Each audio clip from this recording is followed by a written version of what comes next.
Assalamualaikum warahmatullahi wabarakatuh. Bagaimana kabarnya anak-anak hari ini? Semoga kita semua selalu dalam keadaan sehat walafiat. Walaupun pandemi ini sedang melanda kita, ya kita harus tetap semangat dan juga tetap memperhatikan protokol kesehatan.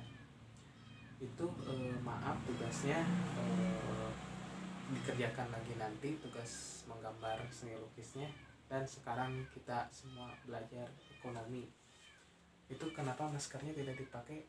Ya tolong maskernya jangan disapu ya, harus tetap dipakai gitu supaya terhindar dari wabah ini. Tentunya kalian di sini, oh iya maaf sebelumnya lupa, di sini siapa saja yang tidak hadir? Ya hadir semua ya, alhamdulillah.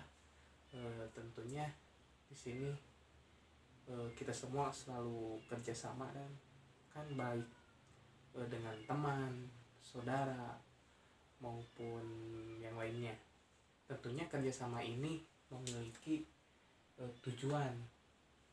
Tujuannya itu misalkan kalau dari dalam olahraga seperti sepak bola misalkan, contohnya itu untuk memasukkan bola ke gawang lawan. Terus kerja kelompok di dalam pembelajaran lain misalkan, tujuannya supaya kita memahami dan juga mendapatkan nilai tentunya di mata pelajaran tertentu gitu. Di sini tentunya di pelajaran ekonomi ini kita akan membahas mengenai kerjasama ekonomi internasional. Nah, di dalam kerjasama ekonomi internasional ini ada 5 komponen yang harus kita pelajari. Yang pertama ada pengertian kerjasama ekonomi internasional. Yang kedua ada tujuan ekonomi internasional. Yang ketiga ada manfaat dengan adanya kerjasama ekonomi internasional ini seperti apa. Yang keempat ada bentuk kerjasama internasional. Dan yang terakhir ada lembaga ekonomi internasional. Nah, kita akan membahas pengertian dulu, pengertian dari kerjasama ekonomi internasional itu seperti apa. Nah, jadi sebenarnya ada berhubungan juga dengan kerjasama dalam konteks umum. Jadi kerjasama ekonomi internasional itu pengertiannya adalah suatu kerjasama dengan memiliki hubungan antar negara gitu, dengan tujuan untuk bagaimana supaya perekonomian rakyat ini makmur dan juga dapat menimbulkan pertumbuhan ekonomi dan peningkatan struktur kegiatan ekonomi masyarakat. Tujuan kerjasama ekonomi internasional ini seperti apa? Nah, tujuannya yang pertama itu ada memperluas lapangan pekerjaan. Misalnya di Indonesia ada lowongan pekerjaan ahli mesin misalkan.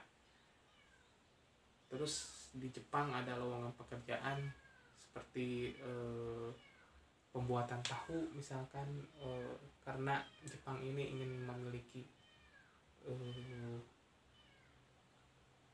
khas makanan seperti di Indonesia. Nah, gitu, dari itu Indonesia dan Jepang bisa bekerja sama gitu. Nah, terus yang kedua ada tujuan ekonomi, kerjasama ekonomi internasional. Tujuannya yang kedua itu ada menambah devisa negara gitu. Dan kaitannya ini dengan perdagangan internasional. Yang terakhir itu ada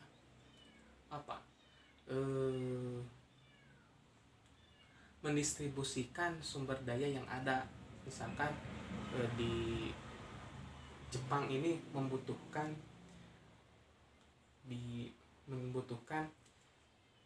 cengkeh misalkan atau tembakau. Nah, itu bisa nanti adanya ekspor impor, dan juga Indonesia butuh motor atau mobil. Nah, nanti Indonesia mintanya ke Jepang gitu untuk diekspor misalkan. Terus ada yang ketiga, ada manfaat kerjasama ekonomi internasional. Nah, manfaatnya tentunya yang pertama ada meningkatkan kerjasama ekonomi, perdagangan dan investasi di antara para anggota. Nah ya jelas itu untuk intinya saling melengkapi di kebutuhan dalam negeri. Yang kedua ada menggali bidang-bidang tertentu dengan negara lain, tentunya nantinya kita baik dari Indonesia maupun negara lain bisa menciptakan inovasi-inovasi sehingga membangkitkan perekonomian dunia. Yang ketiga ada meliberalisasi secara progresif dan meningkatkan perdagangan barang dan jasa serta menciptakan suatu sistem perdagangan yang transparan dan mempermudah investasi. Yang keempat adalah bentuk kerjasama internasional. Bentuk kerjasama internasional itu ada 4. Yang pertama ada kerjasama bilateral, ada kerjasama regional, ada kerjasama multilateral, ada kerjasama antarregional. Nah, kerjasama bilateral ini dilakukan dengan 2 negara. Contohnya seperti Indonesia dan Malaysia, yang misalkan yang kedua Indonesia dan Inggris. Yang kedua adalah kerjasama regional. Nah, kerjasama regional ini cakupannya itu di Asia Tenggara, sekawasan maksudnya seperti ASEAN, Uni Eropa dan sebagainya.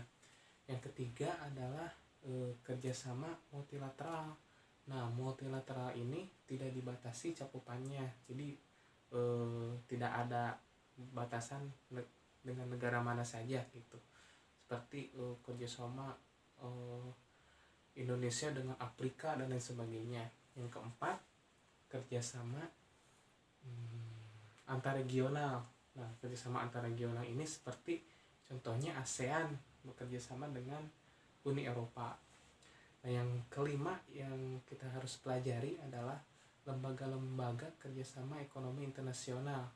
Nah, contohnya ini seperti ASEAN. ASEAN ini mewadahi organisasi yang ada di Asia Tenggara dengan mewadahi politik, sosial, ekonomi, dan budaya. Tujuannya didirikan ASEAN ini adalah untuk menciptakan perdamaian di kawasan ASEAN dan mempercepat proses pertumbuhan ekonomi apabila naungannya di ekonomi. Yang kedua, IMF International Monetary Fund ini adalah